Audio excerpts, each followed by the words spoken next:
Hello friends, welcome back to my channel. তোমরা যারা এবছর এএনএম জিএনএম এক্সাম দেবে তোমাদের জন্য কিন্তু আজকের এই ভিডিওটি খুবই গুরুত্বপূর্ণ হতে চলেছে।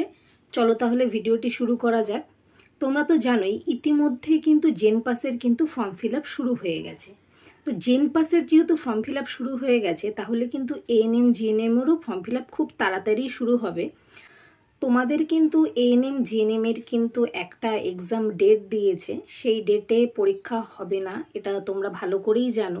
তো এখন যদি নতুন করে ফর্ম ফিল আপ হয় তো ধরে নেওয়া যেতেই পারে তোমাদের কিন্তু অগাস্ট মাসের মধ্যে কিন্তু তোমাদের পরীক্ষা হবার চান্সেস আছে। তো অগাস্ট মাসের মধ্যে যদি তোমাদের পরীক্ষা হয়, হাতে কিন্তু তোমাদের কিন্তু আর মাত্র 3 মাস সময় আছে।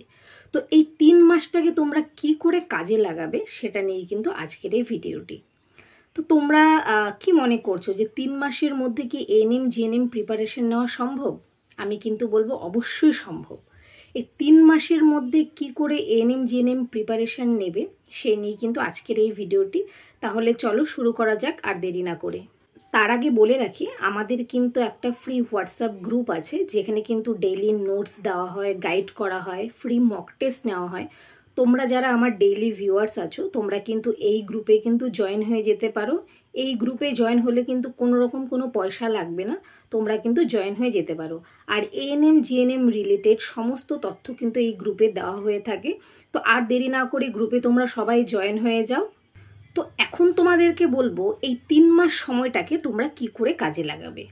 অনেকেই এরকম আছো এই বছর এইচএস দিয়েছো, এইচএস ক্যান্ডিডেট, তোমরা এই বছরই প্রথম পরীক্ষা দিচ্ছ, কিন্তু তোমরা কিন্তু কেউ হতাশ হবে না। 3 মাসেও কিন্তু সম্ভব। 3 মাসে তোমাদের কাছে যদি পর্যাপ্ত স্টাডি ম্যাটেরিয়ালস বই যদি থাকে তোমরাও কিন্তু পারবে। আর যারা পুরনো স্টুডেন্ট তোমরা তো অনেক দূর এগিয়ে এসছো, ঠিক আছে, তোমাদের ব্যাপারটা আলাদা, কিন্তু তোমরাও কিন্তু চালিয়ে যাও, তোমরাও কিন্তু পারবে। তো প্রথমে বলে রাখি তোমরা কি করবে। দেখো, তোমাদের কিন্তু মিনিমাম 8 থেকে 10 ঘন্টা পড়াশুনো কিন্তু করতেই হবে। 8 থেকে 10 ঘন্টা যদি সিরিয়াসলি পড়াশুনো না করো তাহলে কিন্তু কোনোভাবেই সম্ভব না এই 3 মাসে কিন্তু সিলেবাস কভার করা। তো প্রথমে বলে রাখি, তোমরা কিন্তু 8 থেকে 10 ঘন্টা যে পড়াশুনোটা করবে সেটা কিন্তু খাতার মধ্যে নোট ডাউন করে রাখবে। কারণ তোমরা যদি খাতার মধ্যে নোট ডাউন না করে রাখো কি হবে বলো তো, কিছুদিন পরে তো তোমরা সেই পড়াটা ভুলে যাবে। এবার ভুলে গেলে কি হবে, তোমাদের তার পড়াটা মনে থাকবে না। কিন্তু খাতার মধ্যে নোট ডাউন করে রাখলে কি হবে, যখন তুমি দেখছো যে ভুলে গেছো সেই জিনিসটা, তোমরা যদি আবার খাতাটা খোলো তোমাদের কিন্তু মনে পড়ে যাবে সেই জিনিসটা, আবার কিন্তু তোমাদের রিভিশনও হয়ে যাবে। এইভাবে কিন্তু পড়াশোনাটা করতে হয়। আর দেখো, এবার লাইফ সায়েন্স ফিজিক্যাল সায়েন্সের কথা বলছি। আর্টসের স্টুডেন্টদের ক্ষেত্রে এটা মানে প্রচণ্ডই টাফ সাবজেক্ট, এটা আমি মনে করি। কারণ যেহেতু আমার আর্টস ছিল, আমার কিন্তু পড়তে অনেকটাই সমস্যা হয়েছিল। তাই আর্টসের স্টুডেন্টদের জন্য বলছি, জানি সায়েন্সটা অনেকটাই কঠিন, তাও বলবো যে তোমরা যদি সঠিকভাবে পড়াশুনো করো তাহলে কিন্তু সবই সম্ভব। লাইফ সায়েন্স আর ফিজিক্যাল সায়েন্সের প্রত্যেকটা চ্যাপ্টার ওয়াইজ তোমাদেরকে খুব ভালো করে পড়তে হবে। চ্যাপ্টার ওয়াইজ ভালো করে পড়ে তোমরা কিন্তু সেই চ্যাপ্টারটাকে ইউটিউবে বা গুগলে সার্চ করবে। সার্চ করার পর যখন সেখান থেকে যখন কোয়েশ্চেনগুলো আসবে তোমরা তো বুঝতে পারবে যে তোমাদের পড়াটা কতটা হলো। কারণ তোমরা যদি সেই কোয়েশ্চেনের আনসারগুলো পারো তার মানে তোমরা বুঝতে পারবে যে তোমাদের পড়াটা হয়ে গেছে। আর যে সমস্ত কোয়েশ্চেনের আনসারগুলো পারবে না সেগুলো কিন্তু খাতার মধ্যে নোট ডাউন করে রাখবে। আর তোমরা জানো ফিজিক্যাল সায়েন্স থেকে কিন্তু ম্যাথ আসে, আর সেই ম্যাথের যে ম্যাথগুলো আসে সেগুলো কিন্তু খুব ভালো করে প্র্যাকটিস করতে হবে। কারণ তোমাদের 75-এর মধ্যে কিন্তু 70 তোমাদেরকে পেতেই হবে, ঠিক আছে। 70 পাওয়ার জন্য আমি যেভাবে বললাম যে সেভাবেই কিন্তু পড়তে হবে। প্রথমে 9-10-এর বইগুলো খুব ভালো করে পড়বে। 9-10-এর বইয়ের সমস্ত চ্যাপ্টার ধরে ধরে পড়বে। আর শুধু পড়লেই হবে না, কনসেপ্ট কিন্তু ক্লিয়ার করতে হবে। কনসেপ্ট ক্লিয়ার না করলে তোমরা একটা আনসারও অ্যাটেন্ড করে আসতে পারবে না, আমি একদম বলে দিতে পারি।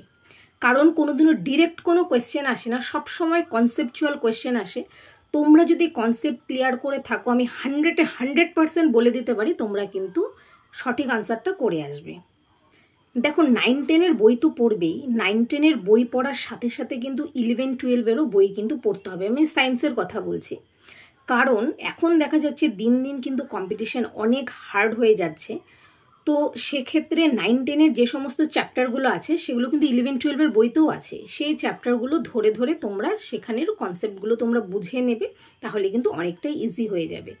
তো তোমরা এখনও যারা কোনো কোচিং সেন্টারে ভর্তি হওনি বা তোমাদের কাছে কোনো রকম কোনো স্টাডি ম্যাটেরিয়াল নেই, তোমরা কিন্তু আমার সাথে যোগাযোগ করতে পারো। আমাদের কিন্তু পেইড ব্যাচও আছে, এখন অফার চলছে।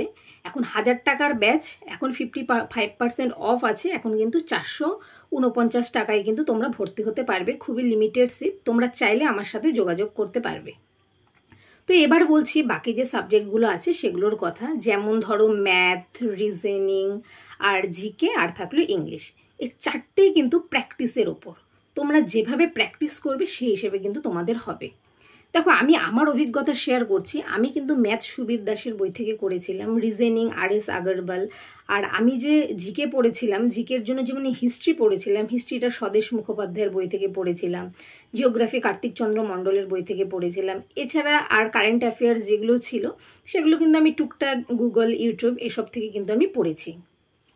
আর ইংলিশের কথা কি বলবো, আমি ইংলিশ সত্যি খুবই প্র্যাকটিস করেছিলাম। দেখো, ইংলিশের জন্য কিন্তু SP বক্সি বইটা খুবই ভালো, তোমরা চাইলে তোমরা ফলো করতে পারো। আমি করেছি, এটা আমার পার্সোনাল ওপিনিয়ন। আর তোমাদের কিন্তু ইংলিশ বেশি বেশি করে প্র্যাকটিস করতে হবে, এখানে কমন দেওয়ার কিছু নেই, তোমরা সবই করবে। আর সব থেকে বড় কথা যেটা আমি বলবো, তোমাদের কিন্তু মক টেস্ট অবশ্যই দিতে হবে। মক টেস্ট দিলে তোমরা কিন্তু তোমাদের ঘাটতিগুলো কিন্তু বুঝতে পারবে, ঠিক আছে? তোমরা টাইম ম্যানেজমেন্ট সম্পর্কে তোমাদের অভিজ্ঞতা হবে। মানে আমার এমন হয়েছে, আমি মক টেস্ট তো আগে দিতাম না, মানে লাস্ট 1 মাস যখন আমি মক টেস্ট দিয়েছি আমি বুঝতে পারছিলাম যে এরম হচ্ছে যে চেনা কোয়েশ্চেন আমি চোখে দেখছি না, ঠিক আছে?